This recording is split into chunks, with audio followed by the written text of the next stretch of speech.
Ekran!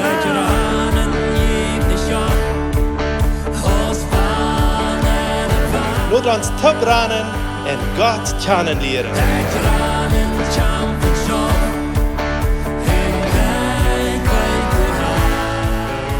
Welkom, mijn lieve vriend. Welkom to dit programma Ekran. Dankzij dat je van jouw eigen schuld hast en dat je hier erbij bent. Mijn naam is Eduard Giesbrecht en ik zie van jou dankbaar dat we dit programma jou kennen.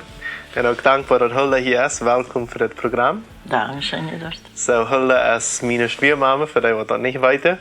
En zij heeft van jou een thema wat ze op hem hoort te hebben, dat is dankbaarheid. So, wie wil over dat reden? Ik vraag me sehr voor dit thema. We hebben al lang niet meer van dit gereed in dit programma. En eine vraag, Hulda, wanneer zal we dankbaar zijn? En de Bibel zegt dat in Epheser 4, vers 20, we zullen immer dankbaar zijn. En voor alles zal we God, dem Vater, danken. En Jezus Christus, unserem Herrn, zijn noemen. En gouden tijden heet dat. Aber, wanneer het ook zo heut is, manchmal fällt uns dat een beetje schwer dankbaar zijn. Aber die Bibel sagt, wir sollen immer dankbaar zijn. Dan moeten we dat ook einfach praktizieren. Dat dankbaar zijn is een zaak, dat moet man praktizieren, damit man immer dankbaar zijn kan. Ook wanneer man krank is, dan fällt uns dat ook schwer. Aber wir können immer Gott darum beten. Help uns, help uns. En hij helpt ons. En we worden we daar beter. En we kunnen we daar danken. Amen, amen. Sehr schön. En wo zal we danken? We zullen danken met ons mul. We zullen dat uitreden. Also, wanneer ik reden kon, dan kon ik danken. En 1 Chroniker 16, vers 24, zegt dat: vertelt de veldje, hoe herrlich hij is. En alle veldje van zijn wunder, wat hij deed. En ik wil nu ook een wunder vertellen, wat ik mal erleefd heb. Ik woonde in Brazilië en we hadden daar ook manchmal zeer schwer het water. Dat wil niet regenen. En dat wil alles verdrehen wat we gezaten, geplant hadden en gezaaid hadden. En we beden God am regen. En dan kwam een tijd, dan hadden we jaas, die weer van nog een ander land gekomen. En die geloofden niet aan God. Die geloofden einfach niet aan God. Die wisten niets van God en die geloofden ook niet aan God. En die waren bij ons aber voor een paar dagen aangekomen. En we deden aber immer zum morgens de Bibel lezen, jeden dag. En ook immer beden. En die dag zum morgens bid ik dat God ons toch regen zal geven. En wiens onze planten, die willen je alle doodkomen. En dan, als ik dan ben, te laatst, dan dankte ik nog God voor den regen, die hij vandaag op het schetje. En dan zeg ik amen, en wie uit ons fruistig en gingen onze arbeid doen. Aber de mond is ganz so lächerlich noch zu mir. Wie kannst du danken, wenn nicht eine Wolke im Himmel steht? Noch sieht je nicht mal eine Regen. Und du dankst für den Regen. Ich sehe, bei Gott ist nichts allmählich. Die kann auch Regen geben, wenn auch nu noch keine Wolke steht. Und so irgendwie ein Tag, unsere Arbeit tun. En te middag roepte ik den waar alle om des. En ik had schijn het middag gemaakt. En ik kwam ook om middagsdes. En we zaten nog om middagsdes en eten met eenmaal hier wie dat regen. Wow. Dat regent. Maar die hadden een beetje en instrumenten buiten in een boom gelaten. Die Rande van des alles holen. So schwindersmählich, das soll je nicht not worden. Die Tour darf nicht not worden. Die lacht da büte. En ik ben God zo dankbaar. Dat hij mijn gebed erhielt had. En hij had ook den gewezen, hoe groot hij is. Hoe wunderbaar hij is. Dat hij den regen schenkt. Später wordt we en, dat had praktisch bloos op ons stekloont gereden. Wow. En God is zo goed. Die jeft ons wanneer we daran bidden. Amen. Für wat soll wir danken? Für alles, sagt die Bibel. Dat is so dat wie so wunderbar gemacht sind. Dafür sollen wir auch danken. Manchmal sind wir nicht so sehr zufrieden mit uns Körper. Wir haben vielleicht eine große Nase oder eine große Ohren. Oder unsere Haare sind nicht fein. Aber die Bibel sagt, wir sollen für alles danken. In Psalm 139 sagt dort, dat hij ons so wunderbar gemacht hat, dat hij es so gut zu uns.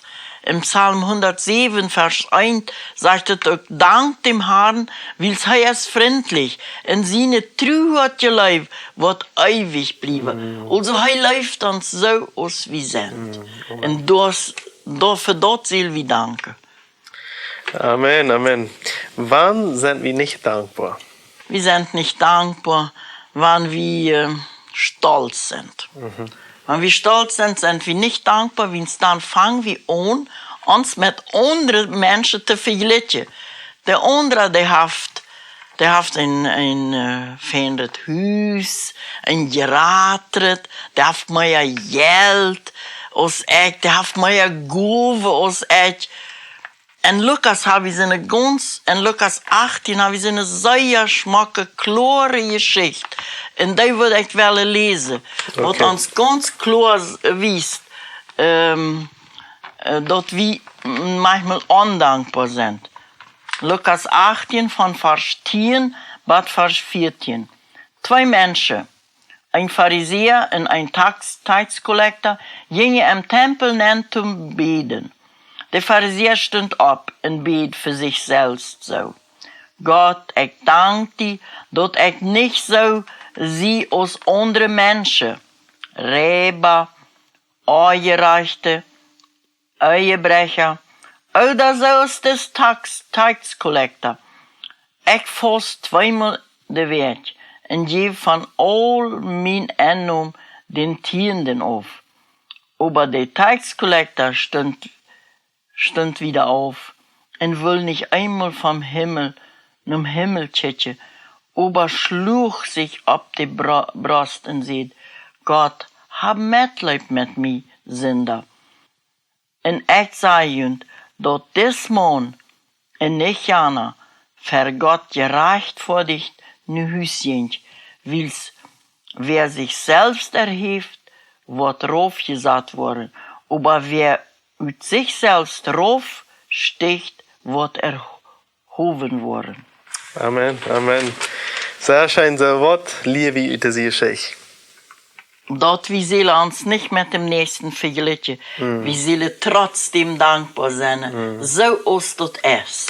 Und dankbar sein, dass ich Peter sie ist der andere, das bringt euch nicht. Nee, das bringt euch nicht. Das bringt so, wohnt erst die Kraft von dankbar sein, aber was bringt das mit sich? In Psalm 100, Vers 2, dient dem Herrn mit Frieden, kommt voran mit Frauengesang. Also, die Kraft ist, wie sollen für den Nächsten was tun. Wie sollen, wenn es dort gibt uns Frieden, dort gibt uns Frieden und dort gibt uns Mut. Die Wissenschaft oder die was sie gelehrt haben, ja? Was sie gelehrt haben, die sagen, wir sollen 5 Minuten zum Morgens danken. Dort dann produziert es in unserem Verstand Hormone, die uns glücklich machen. Wer will nicht glücklich sein? Das will wir alle. So müssen wir dankbar sein.